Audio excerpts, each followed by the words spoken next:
Friends, if you've ever embarked on a weight loss journey or a fitness journey, you know that it's way more than just the foods that you're eating. It's the behaviors, it's the mindset, it's all your environment, it's everything around you. And we have a special guest on the show today who can help stack the deck in your favor.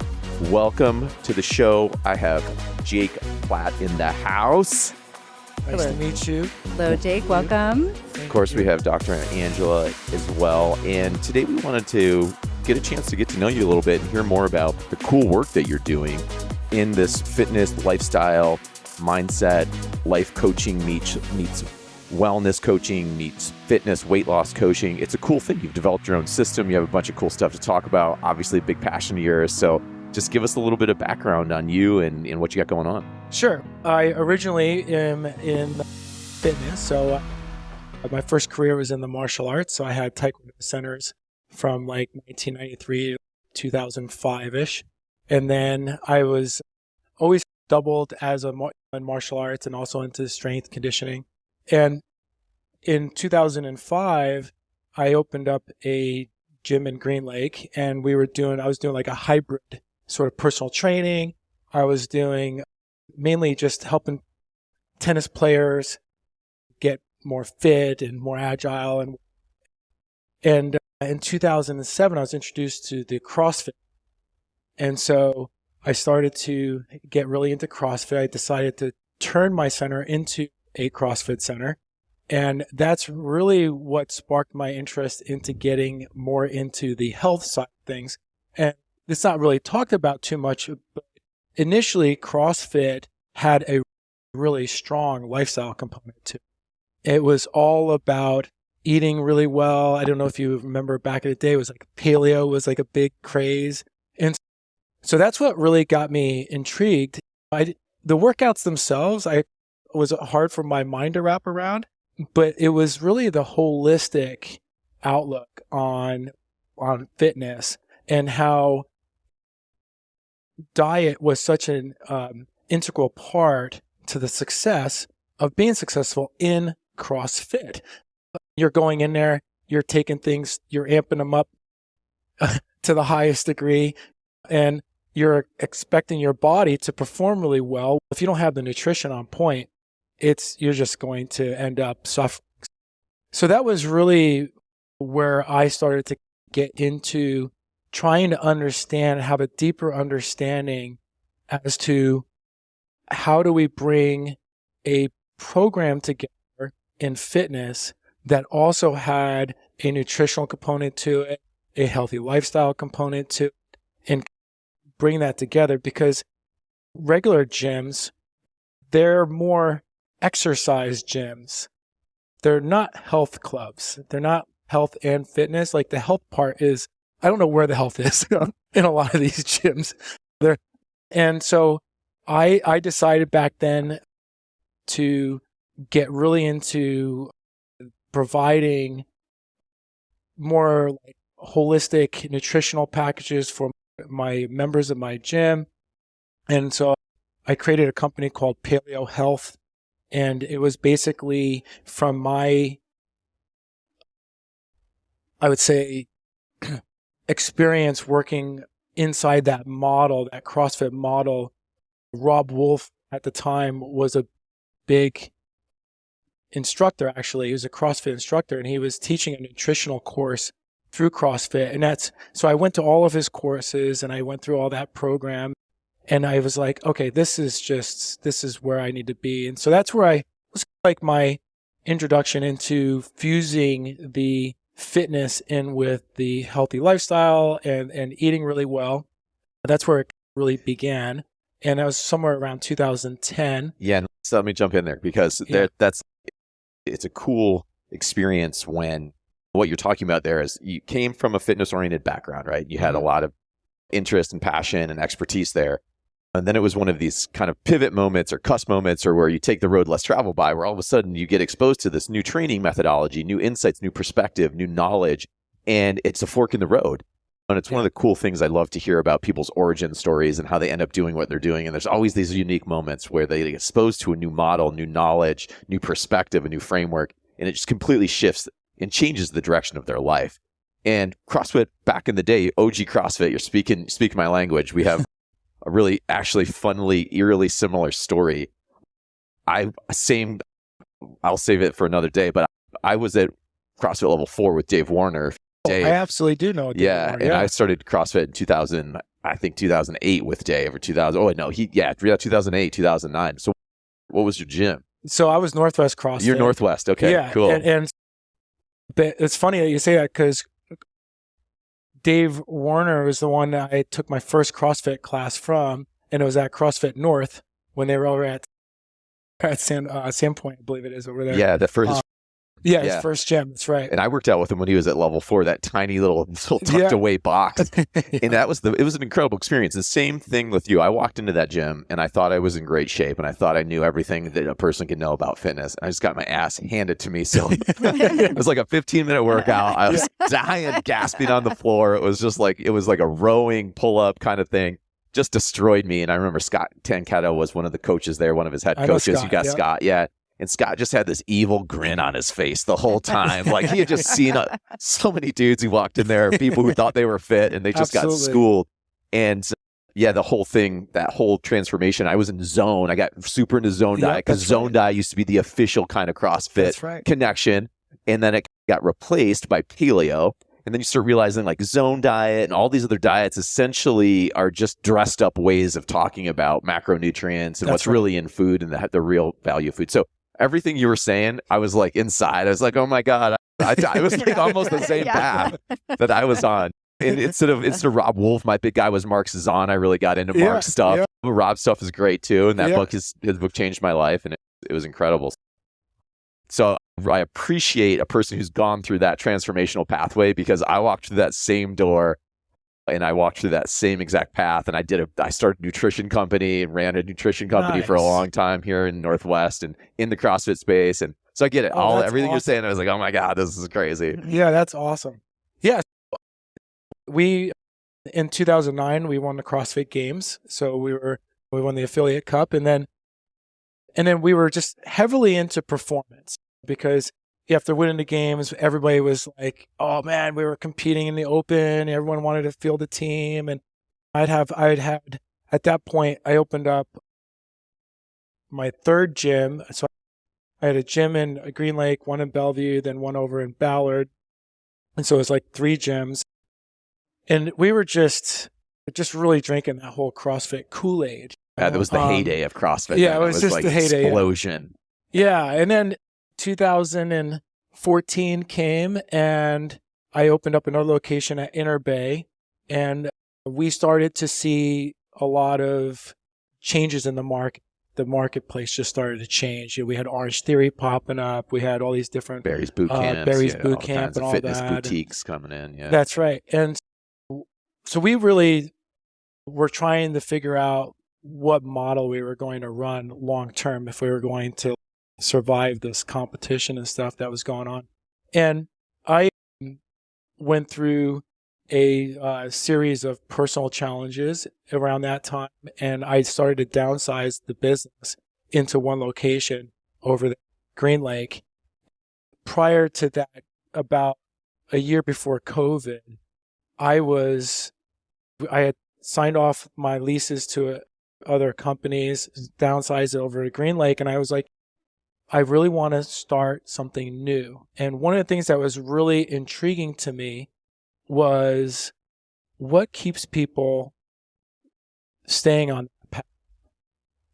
Because being a gym owner, and you're living and breathing it, and you want your members to live it and breathe it. And so everything was always about, how can we keep this sticky? How can we keep this program sticky? So it was like, how much can we keep people engaged in this? And I was like, it has to be something that you're offering them that is far beyond anything they get anywhere else. And so we were just doing a lot of nutritional challenges, weight loss challenges, just trying to keep people engaged in their fitness. And I just kept having to ask that question, like, how do I keep people engaged? Because it just seemed like everybody was in a cycle. Like, they would come in, it'd be all gung-ho for a couple of months, and then life events would happen, and next thing they're spinning off into space and they're not coming in as often, and they're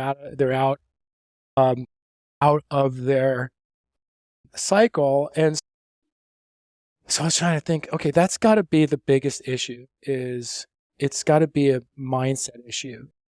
How do we keep that mindset really strong? And so that's when I started to really focus in on developing a new program. And at the same time, I started going through a life coaching program in Portland, Oregon called New Vibe.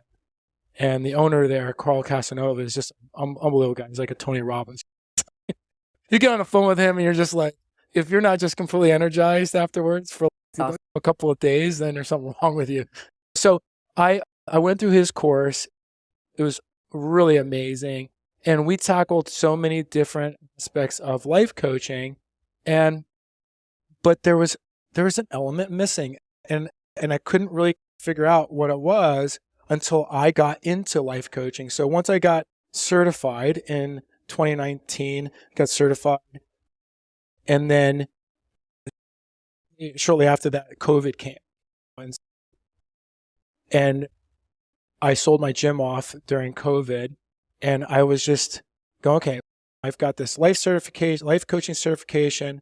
I've got all of this experience working with thousands of people from all walks of life. What am I going to do? Like, I had to pivot. I had to figure out what to do. So I was pretty distraught over the selling of the gym. Yeah, that's a pretty huge. Because it was just one of those things where I just didn't know if I could make it. You know, my landlord had his son take over his business. So I'm dealing with this young landlord who just didn't seem like he wanted to work with me on anything. Just signed a 7-year lease extension February 1st. And I was just going, okay, brand new lease, which is good because if I wanted to sell the gym, perfect opportunity for someone to sell it. And then COVID came and I'm just going, okay, is this a message? Like maybe this is my exit to get out. So I sold the gym off, and then I started doing some life coaching.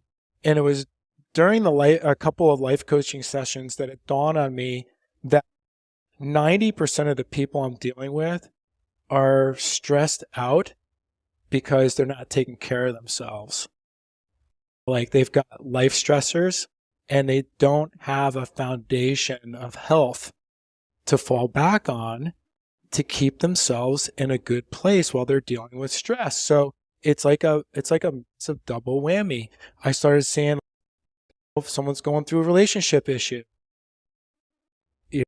they're boozing it up, they're eating poorly, they're not exercising, they're not working on themselves. And so I started to think about how can I take the growth mindset tools that I learned in life coaching and apply them into a health model and teach growth mindset at the same time as I'm working with them through their health. And so we can use their health as a project to help them learn about growth mindset and how to acquire these amazing tools that we have.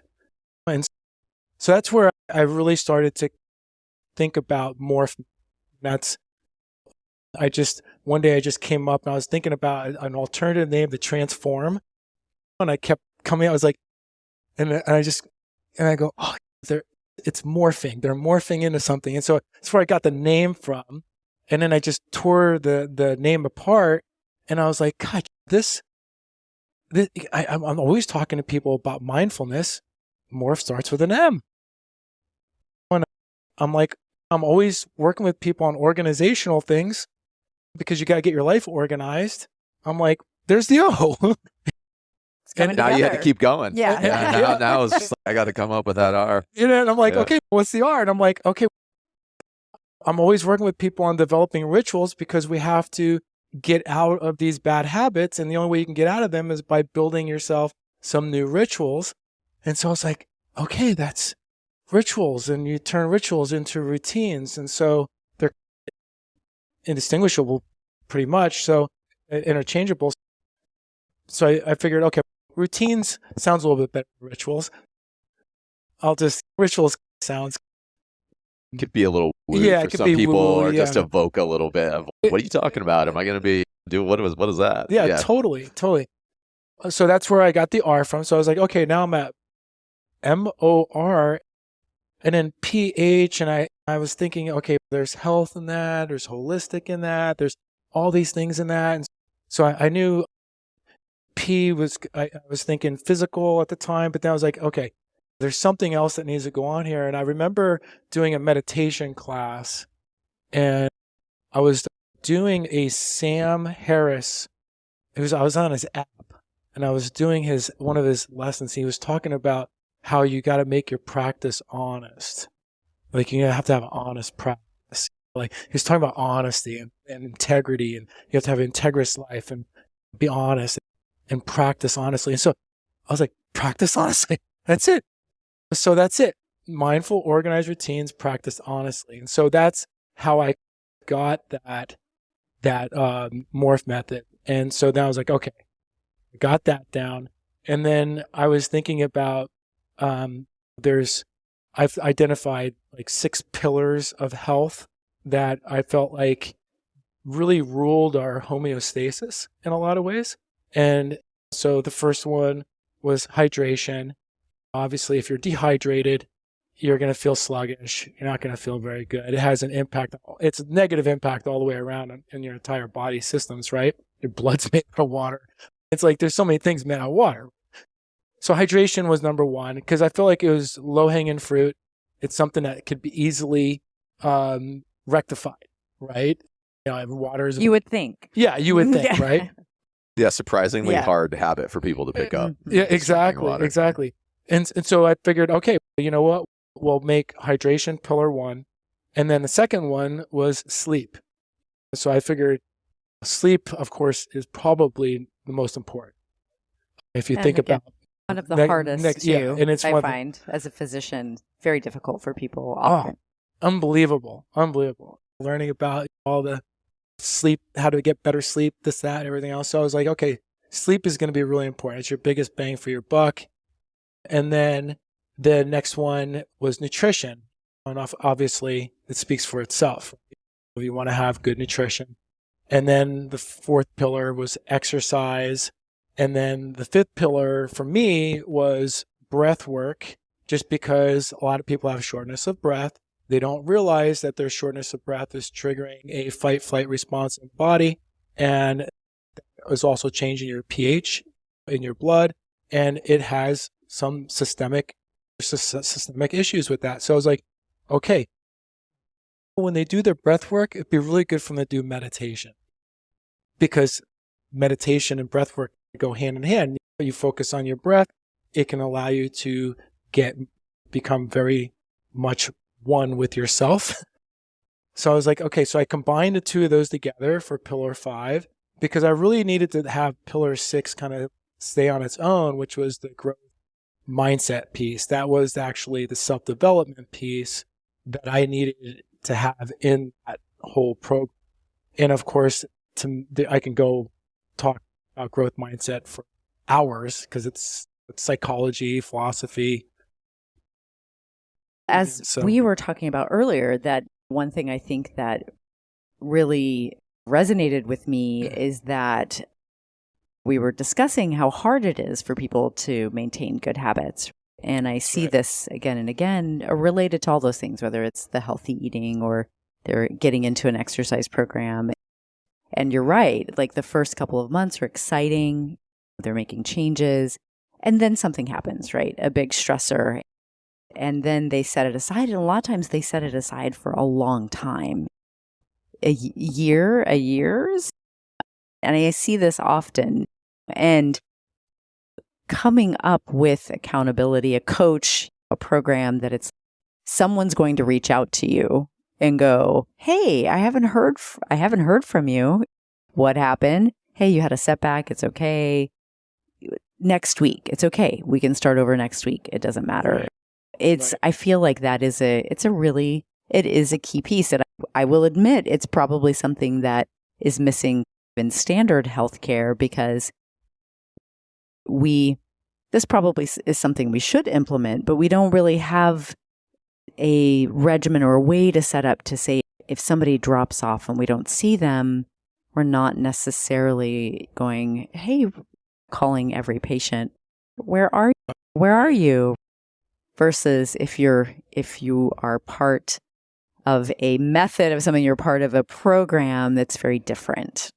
Yeah, that's a really important piece because people need to have someone to believe in them. And especially if they're going through hardship, if they're having life challenges, and they want the person who believes in them to be knowledgeable. They want them to have empathy. They want them to be a good listener and compassionate, and give them some good tools to help them overcome whatever their challenges are.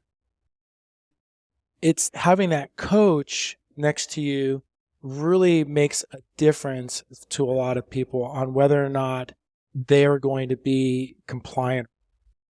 And I think the biggest issue we face, we have 70% obesity, overweight in our society. The biggest issue we face are the influences that everyone is getting from their environment, from their social circles, from the media. And it's a social norm almost for you to be overweight, unhealthy, and obese. And unfortunately that, I don't know how it became that, but that's where we're at. And so I figured the best way to tackle this is to help create a subculture that can influence. And that's what CrossFit was at one point, a subculture. Right? Totally. Absolutely. Yeah. And it's just very easy to underestimate the strength our environment has over us because it's so much of it is invisible, and yet it influences how we think and how we feel and what we believe to be possible or true about us. And we overestimate the strength of things like motivation and discipline. And because we're looking at them through the lens of, I'm not motivated, or I don't feel motivated, or I don't feel like doing it today, or I'm just not a disciplined person, or what we're doing, the mistake we're making is we're looking at something that's a conscious decision versus things that are unconscious habits that have been neurosynaptically wired up in our brains to push us in different directions, right? And what's so fascinating as you get into this is you realize it's not that people are less than, they're not flawed, they're not broken, they're not weak, oftentimes they just don't see the complex web of things that cause them, both the things that are hardwired in their brains, the beliefs they have that they're not even aware of, to the influences all around them, to, like you said, that then push them in a lot of different directions and pull them in a lot of different directions and make it really hard to stick with things and make change that really becomes fundamentally you becoming a different person. That's right. And so if we were to just narrow this down into one single thing, those 70% or so of our society are in their own way. Because it's an awareness issue. There's probably some belief issues in there. There's a lack of faith in some of these. There's cognitive biases and dissonance. And you got to think about how long someone has been unhealthy for. Where it becomes the norm. And That's there's right. learned helplessness, and there's people who have tried and failed enough times where it's just like, this isn't something I can do. This isn't for me. I'm just going to be this way. So that That's learned right. hopelessness kicks in. Yeah. That's just how it is. That's right. And you just accept it. And I think it's a lack of education, right? So if you are unaware, you think there is nothing else, right? You're like, I don't know about it. So whatever it is that's going to help me doesn't exist. Or right? it seems too extreme if you've heard about it. And this is Right. what you started to see in the CrossFit space, was where it was like, that's crazy. Yeah. CrossFit's a whole other Yeah. interesting. I have so many thoughts about CrossFit. So I'm sure that you, as a business, as a brand, as Yeah. a movement that Totally. that lost its way or changed its way about public perception of it. But people would look at something and say, man, that's just crazy. I could never do that. And that was one of the challenges. So you're absolutely right. So sometimes it's a lack of knowledge, or it seems intimidating, or it just seems like that's not for me. I get that maybe it's for you because you're a freak, but like I'm not going to. Well, and I can speak to that. being at the table with two like long-term hardcore CrossFit people and me like doing it for a year and a half, Barry knows because he encouraged me only for about 5 years to go to CrossFit. And then I finally did it and I'm like, it's amazing. It's incredible. And I love it. But it is the industrious style, which I feel is a little more, I like their CrossFit style. 2.0. Yeah. Exactly. Industrious figured out the branding and the culture and they figured out how to put it together in a package that wasn't intimidating. That's right. So they've done everything. They did it right. But yeah, they did it the right way. They did it the way it should have been done from the beginning. 100%. Absolutely. Yeah. And you're absolutely right. Something that was very intimidating, very scary for somebody who's never done it. And then, of course, I think there's so many things. Once you try it, once you're like, okay, I need to listen to people who have already walked the path because they're telling me here are all the benefits. Don't be afraid. Just move forward. Right. Well, that's you plugging into a subculture, a community of like-minded people. There's that great quote, like you're the sum total of the 5 people you spend the most time with or whatever. Yeah. So that's a cool kind of concept. And Tim Ferriss was just talking about this the other day and like how that really changed his life when he was like 15 years old. His mentor, who was like a famous dude, like Mel Robbins or some famous, I was like, a 15-year-old. It was like, hey, I was saying that with my mentor, Tony Robbins, when I was 15. I was like, but it was cool. And that really changed his life. And I think to your point, and you're looking at the model of coaching and you're looking at this, like, how do you help people plug into a subculture or community that can be uplifting, that can be empowering, that can be encouraging, empathetic, that non-judgmental, solution-oriented, giving the right amount of information when they need it so they don't get information overload. All of that is a program that you've built and the program that you can help deliver to people in a way that allows them to keep making progress despite the inevitable setbacks and despite the inevitable stressors and the challenges that come up. Because no matter what, growth is hard. That otherwise everybody would be super rich and have 10% body fat and be super happy all the time. But the fact of the matter is, growing is challenging and life throws a lot of different obstacles at you. So I think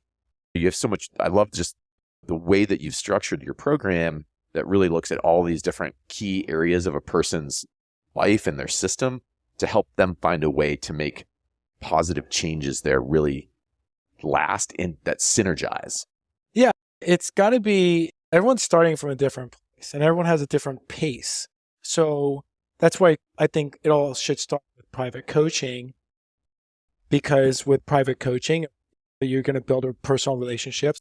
So that's like really, I believe, the first step into that direction, because a good coach is going to be able to have a good conversation with you. And it's going to be that conversation where they're going to help you, inspire you. They're going to help you move forward and cultivate direction that you can actually turn into something positive in your life. And of course, that's going to create positive movement into the right direction. And then over time, you keep doing that and people start to move themselves. I think a great coach is just like a great doctor, and that they ask really good questions that help people go deeper into the root cause. Yeah. What is the whys and the big reasons and the drivers, and creating a new vision for yourself. And that's similar to what a great physician does as well. I would agree. Right? Yeah, I would absolutely agree. And I think definitely as we practice more holistic medicine, all of those questions are important to us. Like we really want to know what are your underlying beliefs or struggles that you're dealing with. And then of course we dive deeper into more of the physical stuff as well, like the labs. And so that's why I get really excited whenever I meet really good coaches, because we recognize that we are just part of a team, right? That our person, any individual person really needs, when they're growing, that it's nice to have a team around you. And a lot of times, so if somebody needs, a lot of people do, they need help on the physical realm, like with exercise, that's not going to come from us, right? But what we can do is say, hey, I'm going to put you in touch with Jake, right? I'm going to send you to Industrious. And then I want you to come back and tell me like how that went. What are you doing? What are the other things you're incorporating? And we can be more like the head, or say if you're their coach, right? The same way, you're like, where you have all these different needs, let's make sure they're getting addressed. Right. Yeah. I think having a great coach, I think everybody should have the experience if they have the means to have an opportunity to work one-on-one in that type of environment, because it is transformational to work with a really talented coach. Just like I believe everybody should work with a macro coach. Everybody on earth should go through a process of working with just a straight up macro coach. They don't even have to do anything else, but just teach you like how to eat, like what's in food and how that food interacts with your body, just from a basic science energy standpoint. Like Absolutely. that, okay, 100%. That's just that basic thing. Just every single person. If you haven't ever worked with a macro coach, work with a macro coach. But the next level is when you work with somebody who can really bring all of these different things together in a systematic way that allows you to just break through barriers, conquer past challenges, and achieve total new levels of energy and of output, productivity, happiness, vitality, all of these things. And yes, can you figure it out? Of course you can muddle your way through it. And that's what we all do. Getting with a coach is like having a guide. It's like having a person say, hey, I've walked this path with other people and I can help you walk this path and get to where you want to go much more faster. Oh, by the way, do you really know where you want to go? And that oftentimes is where that aha moment starts. Is, shoot, I didn't even really know what path I was on. That's right. But what path I was on was going to ultimately bring me to where I really wanted to go. And that's where I think a great coach is transformational. Yeah. And I think that, like you just alluded to there, if you don't have a goal, a future goal as to where you want to be, then you're going to be just bouncing off of things and you're going to be chasing your tail around. And I think health, specifically health, is what Dr. Attia talks about, which is you start with your last 10 years of your life and define how you want those last 10 years to be. Because what those last 10 years are going to be will dictate what your behaviors are now. And I'm always, I tend to work with people that mainly my age. I'm 56, so people are over 50, but it's almost as if anyone that's under 40, let's say, it's out of sight of mind still. They haven't fallen off the cliff quite yet. Yeah. They're like, they don't know it's coming. Running to the cliff, and they don't know the cliff is coming. Yeah. There hasn't been that enlightened moment yet where you're looking down the barrel of a gun. And I think when I turned 50, it was, oh man, like it was a big wake up call. Like I was like, phew, like this is, because I as a coach, I'm coaching people that are older, and I had been coaching people for years, and so now I'm starting to see the fruits of that labor, and I'm starting to see people who did not take care of themselves and what they were going through. And then COVID shined a big light on that as well. All the people that were metabolically challenged went through real serious consequences because of it.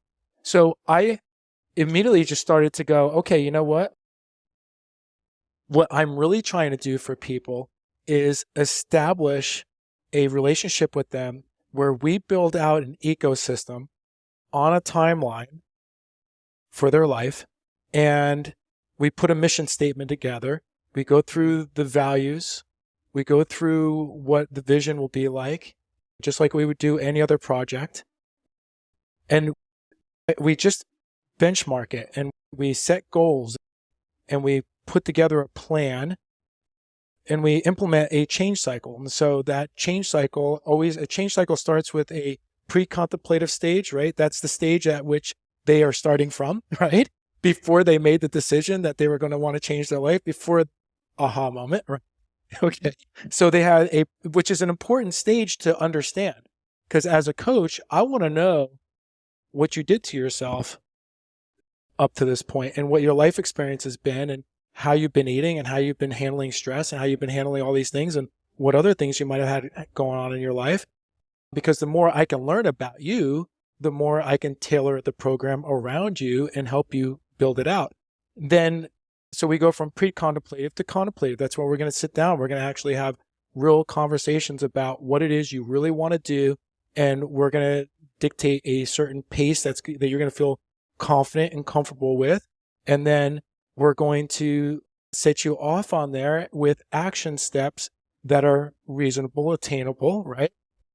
Not outside of their abilities, because we're not looking to discourage anyone. We're looking to encourage them, which is instilling courage into them with good steps forward. And then we go from the action steps, we go into so we go from pre-contemplative, the contemplative, to the planning stages to implement the plan. And then we go into the action steps. And then from there, it's all about maintenance, right? And maintenance is the sustainable piece. And that's the piece that is really the piece I feel is the hardest, the most challenging. It's the hardest. Because life has a tendency to get in the way, like life events, deaths, sickness, loss of job, change in environment, all relationship issues, like all these things can derail someone off of their path. And so how do you make a program that is going to be sustainable long term? And so there's a lot of thought that has to go into it. When you structure your program, how long are your coaching engagements that you do? Is it variable, or do you, like, what's that program look like for a person? Do they work with you for 3 months or 6 months or 9 months, a year? Do they work with you for indefinite? Like, everybody goes through this core program and then from there we figure out what's next? Like, how does that structure look? I'll do a 90-day intensive with someone. So I'll be like, hey, work with me for 90 days. We'll kick off with an hour. And then if budget allows, we'll do half an hour sessions once a week. And then for 90 days, if the budget doesn't work for them, then we can do twice a month, and we can even go up to once a month. So it's really, at that point, it's just a matter of how do we schedule and put the time in to make sure but the less I'm involved, the more independent they're going to have to be. Yeah, so it's that balancing of resources to support, and what level of support is really optimal. And for many people, it's worth the investment to get more support, because ultimately more support is better for almost everybody. So what I would encourage people is just get the extra support. Like, you can look at it as an investment in yourself. You are your greatest asset and also your greatest liability. So let's reduce the liability part and increase the asset part. So spend some money to fast forward that process and get coaching and get the extra support. So it's a 90-day program with some flexibility based on resources and desired level of interaction. And in it is, you go through the 6 pillars. Is that part of it? Ideally, what I first start off with is helping them with a nutrition program and an exercise program. And it's kind of the foundation. Yeah, so we start with that as a foundation, because if I can't get you feeling better and get you moving in that direction, it's going to be a challenge to get you to work on other things, right? So I always look at, let's turn this program into something that is going to immediately give you some good feelings, right? So we want good feelings. So how do you do that? Let's get you eating really well. Let's get you making sure that you're hydrated. Let's get you moving. Let's get you out there walking. And so, like I said, everyone's starting from different place. So it's all customized. I don't really believe in template programs, although I have them. I just don't really believe in them too much, just because people really do need to have that unique experience. And when you're working with them on their fitness and their nutrition kind of foundations, are you basing that model essentially on what they have access to and what they're comfortable with, and building something that, say, okay, hey, from a fitness standpoint, your background is you haven't really worked out that much. You're not very familiar with, say, weight training or strength training. That's really intimidating, but you have a Peloton tread at home and some dumbbells. We're going to start you with a program there, and then we're going to grow. Is that the kind of thing? Or is it more like, hey, I want to get you into a little bit more structure and a little more of a resistance or strength training type or cross-functional training type thing? So part of what this is going to be is we're going to get you a gym membership. Or is it any of all of that, depending on the person? It's really a temperament type of thing, where I get a feel for where they're at, and I will To some people, I'll just be happy if they go for a walk. Yeah. For If they're not doing that's anything. the place to Yeah. start. Yeah, exactly. It's like, where are they at and what are they willing to be able to do without causing stress is good. There's a good amount of stress is good stress. But there's also, you got to keep in mind that if someone has been stressed out and they're not feeling well and haven't been eating well and they're not getting good sleep and they're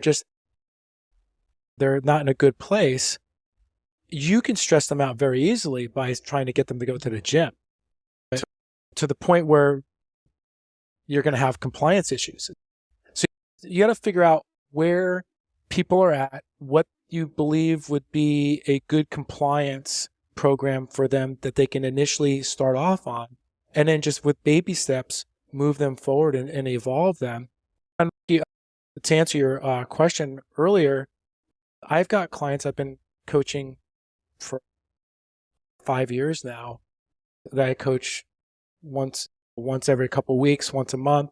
We get on the phone because it's ever evolving. And once you get into working with people on performance coaching, it eventually evolves into performance coaching. It starts off with just stress management type of a pillar.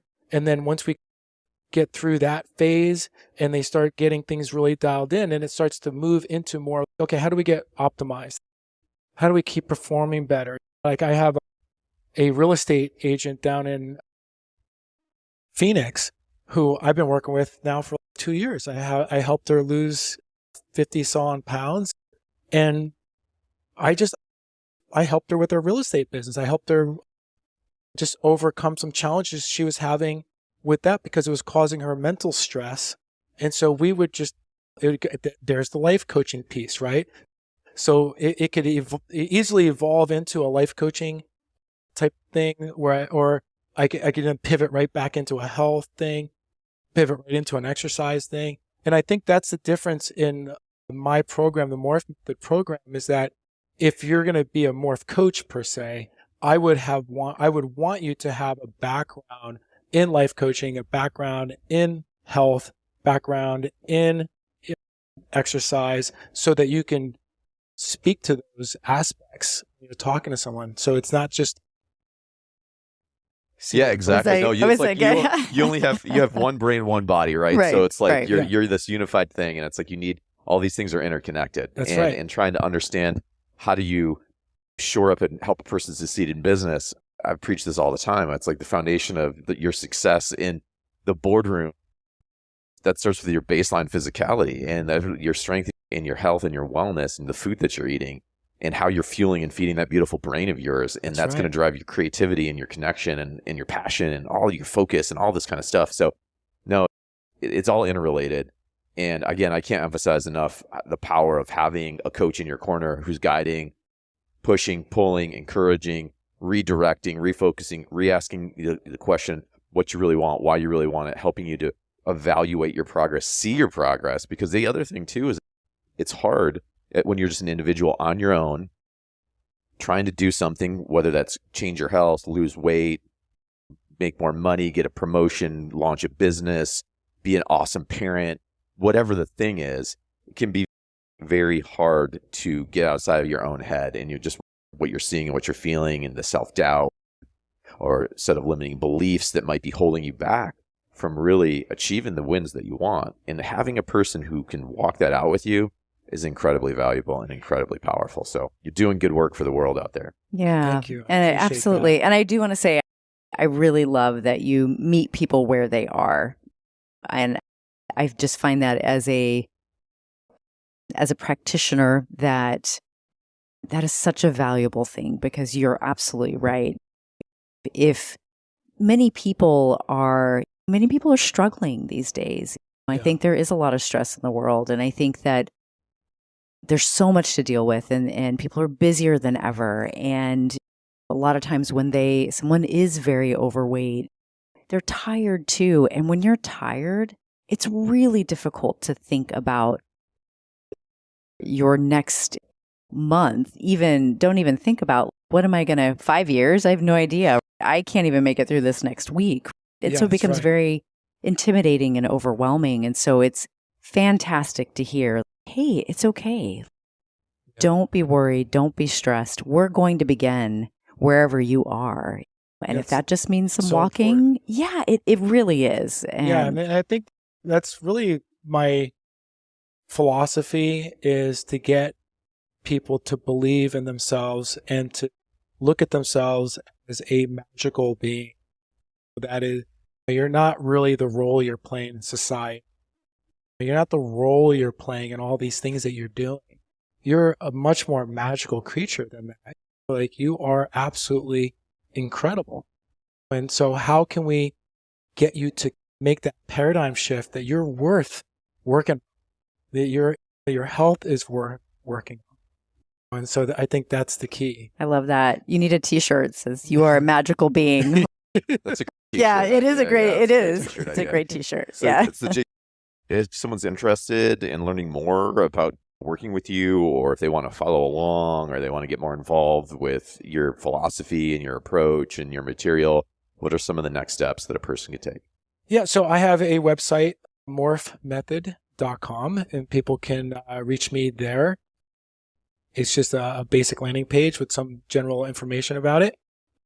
You can see me on, I am Coach Jake Platt. I have a MORPH Method Instagram. Trying to get a lot better on posting on that. I have another Instagram that I use. It's called Jaren, Jaren, which is my nickname, 50, Jaren 50. And that is on Instagram. And I have a little more information on there. So I promote some of my health coaching and programs on there. Facebook, I'm Jake Platt. But those are some of the places you can reach me. And of course, if anyone is at all interested, I give a 15-minute free consultation just to see if I'd be a good fit for whoever.